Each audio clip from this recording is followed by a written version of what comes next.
Desde el primer segundo, todos los que trabajaban en la mansión sabían que esa mañana algo terrible iba a ocurrir. El aire estaba tenso, como si cada rincón del lugar contuviera el aliento ante la presencia de un hombre cuya frialdad era tan famosa como su fortuna. El mundo lo conocía como un magnate despiadado, alguien que no temblaba al cerrar empresas, comprar rivales o cortar la vida laboral de cientos de personas sin mirar atrás. Pero en esa mañana en particular, su crueldad caería sobre quienes menos lo esperaban, 5 empleadas que habían servido su casa durante años.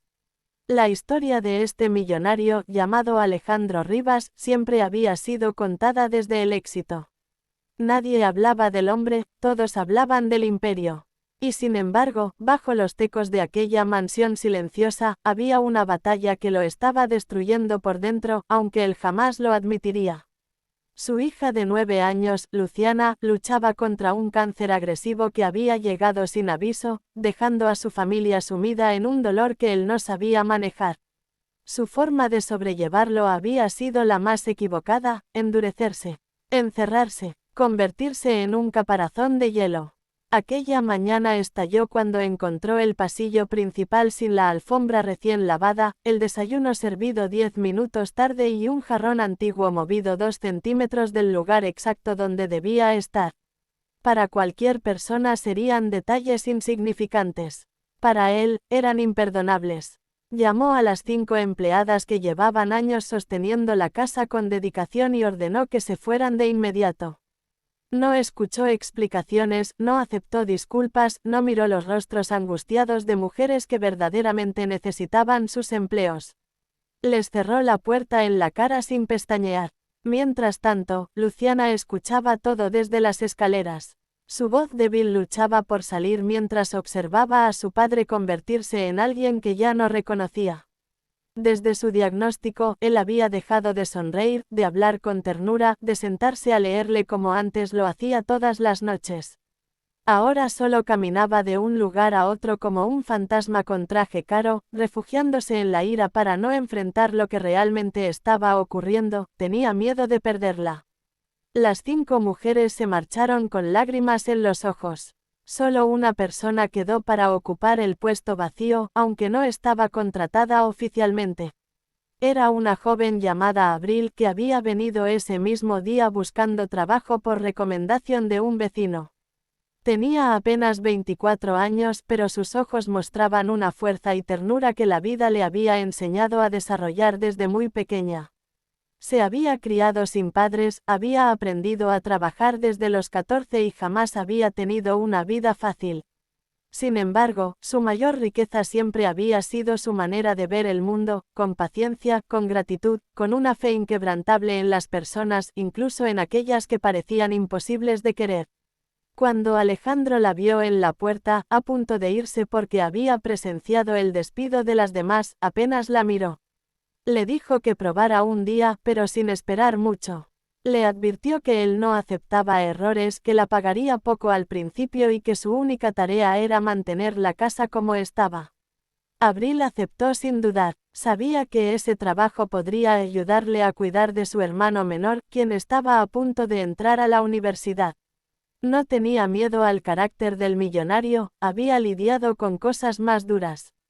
Y en el fondo de su corazón presentía que en esa casa había un dolor más grande que cualquier enojo. Ese primer día, Abril caminó en silencio por los pasillos, observando cómo la mansión, aunque impecable, transmitía una sensación de abandono emocional. La perfección material no podía ocultar el vacío humano que la habitaba. No, tardó en escuchar la tos suave de Luciana proveniente de su habitación. Golpeó la puerta con suavidad antes de entrar y encontró a la niña mirando por la ventana, con el cabello cada vez más débil y los ojos cansados por los tratamientos. Luciana levantó la vista y, al verla, esbozó una pequeña sonrisa tímida.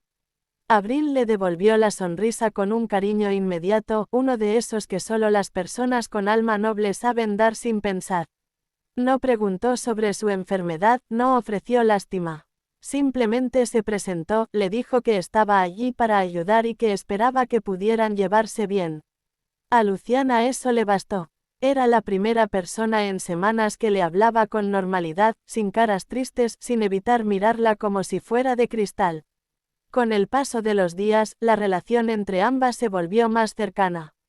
Abrían la ventana juntas para dejar entrar un poco de aire fresco, acomodaban los libros en los estantes y a veces, cuando la niña se sentía un poco más fuerte, hacían pequeñas manualidades que Abril sabía improvisar con cualquier material simple. Luciana empezó a reír otra vez, aunque fuera despacio. Y por primera vez en meses, su cuarto sonaba a vida. Alejandro empezaba a notar estos cambios desde la distancia. Escuchaba el eco de risas y algo en su corazón le causaba un nudo extraño, mezcla de alivio y celos. No entendía cómo una desconocida había logrado algo que él, con todo su dinero, no había podido conseguir. Pero en vez de acercarse, se alejaba más. Sentía que cada paso hacia su hija era un recordatorio brutal del miedo que lo consumía. Una noche, mientras revisaba documentos en su estudio, escuchó a Luciana decir el nombre de Abril con entusiasmo. Eso lo irritó sin motivo. Salió al pasillo dispuesto a recordarle a la empleada cuál era su lugar, pero al acercarse a la habitación escuchó algo que lo detuvo en seco. Luciana le decía a Abril que a veces soñaba con tener un día normal. Uno solo. Ir al parque, correr un poco, comer helado. Deseaba sentir la brisa en la cara sin que nadie la empujara en silla de ruedas, sin agujas ni medicinas. Abril, con una ternura infinita, le dijo que quizá no podía correr aún, pero sí podían hacer que un día se sintiera un poco más normal. Que juntas podían crear un pequeño mundo donde ella no tuviera que ser la niña enferma, sino simplemente una niña. El corazón de Alejandro se desgarró al escuchar aquello. Sintió una mezcla de culpa, tristeza y vergüenza. Su hija tenía un deseo tan simple, tan humano, y él había estado demasiado atrapado en su propio miedo como para notarlo. Pero aún así no entró. Cerró la puerta del pasillo y volvió a su estudio, aunque esa noche no pudo trabajar. No dejó de pensar en las palabras de su hija y en la dulzura de aquella empleada. Al día siguiente, algo aún más profundo sucedió. Luciana tuvo un episodio de dolor fuerte mientras Abril estaba con ella. La niña lloraba, tratando de mantenerse fuerte, pero el sufrimiento la vencía. Alejandro subió corriendo apenas escuchó el llanto, pero al llegar encontró una escena que lo marcó para siempre. Abril sostenía la cabeza de la niña contra su pecho, acariciándole la espalda con un amor tan puro que recordaba al de una madre.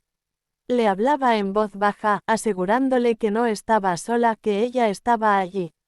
Alejandro sintió que el suelo se le movía. Esa imagen era todo lo que él deseaba hacer pero no se atrevía. Tenía miedo de quebrarse frente a su propia hija, de mostrarle su dolor cuando ella ya tenía demasiado. Y sin embargo, en ese momento comprendió algo, su silencio la había lastimado más que cualquier lágrima. Esa noche, por primera vez, se acercó a la habitación después de que Abril salió. Luciana estaba dormida. Él se sentó a su lado y dejó caer la mano sobre la pequeña palma de ella. Lloró en silencio, lágrimas que no había derramado desde que su esposa, madre de Luciana, murió 3 años antes. Su hija se movió apenas y, sin abrir los ojos, apretó su mano. Fue un gesto mínimo, pero para él significó una rendición emocional completa. Ya no podía seguir huyendo. Los días siguientes fueron un torbellino de cambios. Alejandro pidió reducir su horario de trabajo, algo que jamás había hecho. Empezó a desayunar con Luciana, aunque fuera por pocos minutos. La niña lo miraba sorprendida como si estuviera reconociendo a un padre que creía perdido. Abril notó la transformación pero no dijo nada. Solo siguió cuidando a la niña con devoción, dándole espacio a la nueva relación que comenzaba a sanar.